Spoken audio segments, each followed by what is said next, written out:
చాలా మంది బట్టలు ఉతికిన నీళ్లను మొక్కలకు పోస్తూ ఉంటారు. అయితే ఇలా బట్టలు ఉతికిన నీళ్లను మొక్కలకు పోయొచ్చా? పోస్తే ఏం జరుగుతుంది అనేది మనం ఈ వీడియోలో తెలుసుకుందాం. కొంతమంది నీటి పొదుపు గురించి ఎక్కువగా ఆలోచించేవారు ఉంటారు. నీటి కొరత ఉన్నవారు కూడా చాలా విషయాల్లో నీటిని మళ్ళీ మళ్ళీ వినియోగిస్తూ ఉంటారు. అందులో భాగంగా కొంతమంది బట్టలు ఉతికిన నీటిని మొక్కలకు పోస్తుంటారు. అయితే దీనివల్ల లాభాలు అలాగే నష్టాలు రెండూ ఉన్నాయని చెప్తున్నారు. బట్టలు ఉతికిన నీటితో మొక్కలకు నీరైతే అందుతుంది, కానీ అందులో ఉండే రసాయనాలు మొక్కలకు హాని కలిగించే ప్రమాదం ఉందని నిపుణులు హెచ్చరిస్తున్నారు. కొన్ని సబ్బులు, డిటర్జెంట్లలో సోడియం ఎక్కువగా ఉంటుంది.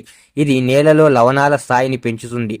డిటర్జెంట్లలో, సబ్బులలో ఉండే రసాయనాల వల్ల మొక్కల పెరుగుదల తగ్గుతుంది. బట్టలు ఉతికిన నీటి pH స్థాయి మొక్కలకు ప్రతికూలంగా ఉండవచ్చు.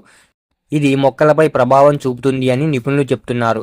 కాబట్టి బట్టలు ఉతికిన నీటిని నేరుగా మొక్కలకు పోయకపోవడం మంచిది అని నిపుణులు హెచ్చరిస్తున్నారు. ఇలాంటి మరిన్ని ఇన్ఫర్మేటివ్ వీడియోల కోసం మన ఛానల్ను వెంటనే సబ్స్క్రైబ్ చేసుకోండి. అలాగే వీడియోకి ఒక లైక్ చేసేయండి.